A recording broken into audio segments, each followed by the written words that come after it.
In today's video, we're going to go over all your brake system most common problems, and I'm going to tell you how to fix them. All right, first up is going to be a loud growling noise when coming to a stop. It kind of sounds like thunder every time you press the brake pedal, and that's going to be one of the most common issues, which is going to be just a brake pad and rotor replacement, and that's just an indication of your brake pads being due. The loud growling noise is usually when the brake pad has no more material on it, and what's happening is the brake pad backing plate is the one engaging on the rotor, and that's why we call it metal to metal. So that's when you know that your brake pads are completely finished and they should be replaced. All right, next up is a rotational ticking noise. It's kind of faint and it speeds up as the car speeds up. So the issue here is going to be, once again, your brake pads, but this time they're not completely finished. It's only the screamer that's on the brake pad that's engaging the rotor, and that's where you hear the constant ticking noise, and usually it gets more frequent as the vehicle speeds up.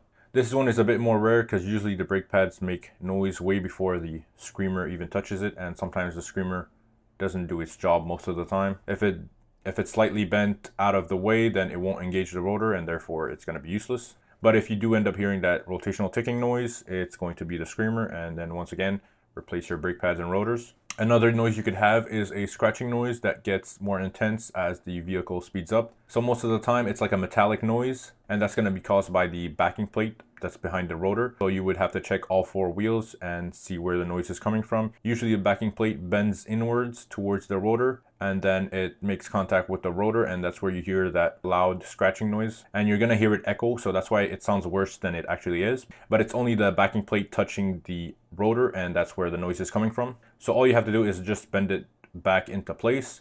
But sometimes the backing plate is really rusted, so all you do in that situation is just try to completely bend it and try to break off the backing plate. It doesn't serve a purpose anymore, especially if it's completely rusted. And it's going to be your choice if you actually want to replace it or keep it as is, but most of the time I just throw it away, and then the customer never notices any difference. All right, next up we have a vibrating steering wheel or a vibrating brake pedal when coming to a stop. So either above 50 kilometers per hour or faster. And the issue here is going to be warped rotors. So most of the time, if the rotor lasts about 5 years, throughout these 5 years, it's going to go through a lot of heat cycles, and it's going to start to warp, and it's going to be out of round. And when you press the brake pedal, the brake pads are going to try to stop a uneven rotor, and that's where the vibration comes in. So you're going to either feel it in the brake pedal, or if you're going at highway speeds and going off an exit and braking after that, sometimes the steering wheel is going to shake. And in more rare cases, the whole car is going to shake if all four rotors are out of round. So for that, once again, the fix here is going to be replace your rotors, but don't just replace your rotors. I would go ahead and replace your brake pads at the same time. All right, next up we have the brake light. So that could indicate a few things.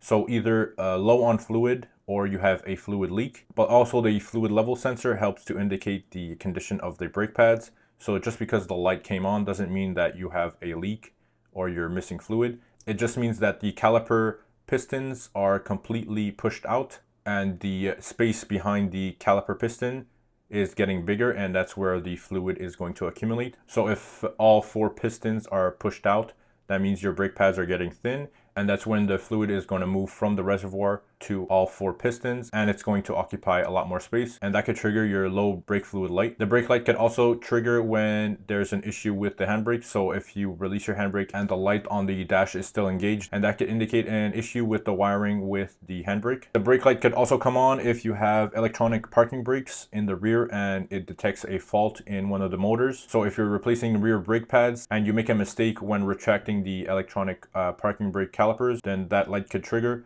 which indicates a problem with the motor. So either a wiring issue or the motor itself. So you would either have to replace the motor or fix the wiring issue. All right, next up we have a spongy pedal, which that could be caused by multiple things. So a spongy pedal symptom could be caused by air in the system, but most of the time, if you haven't opened up the system to introduce any air, a spongy pedal could be caused by seized guide pins. Spongy brake pedal issue, since guide pins help to engage the outer pad on all four wheels. Multiple seized guide pins will result in a loss of braking power. So that's where the spongy pedal is going to come in. You're gonna have to push the brake pedal further down to stop the car, and that's where the spongy pedal issue comes in. And in rare cases, the spongy pedal issue comes from the master cylinder being faulty, and the brake pedal has a slight different feeling to it when the master cylinder is faulty. It kind of acts like a spring where you push it and you get no response at all, and you could feel that it's not right. And most of the time, the fault here is going to be the master cylinder. Next up, we have the hard brake pedal issue. So a hard brake pedal symptom could be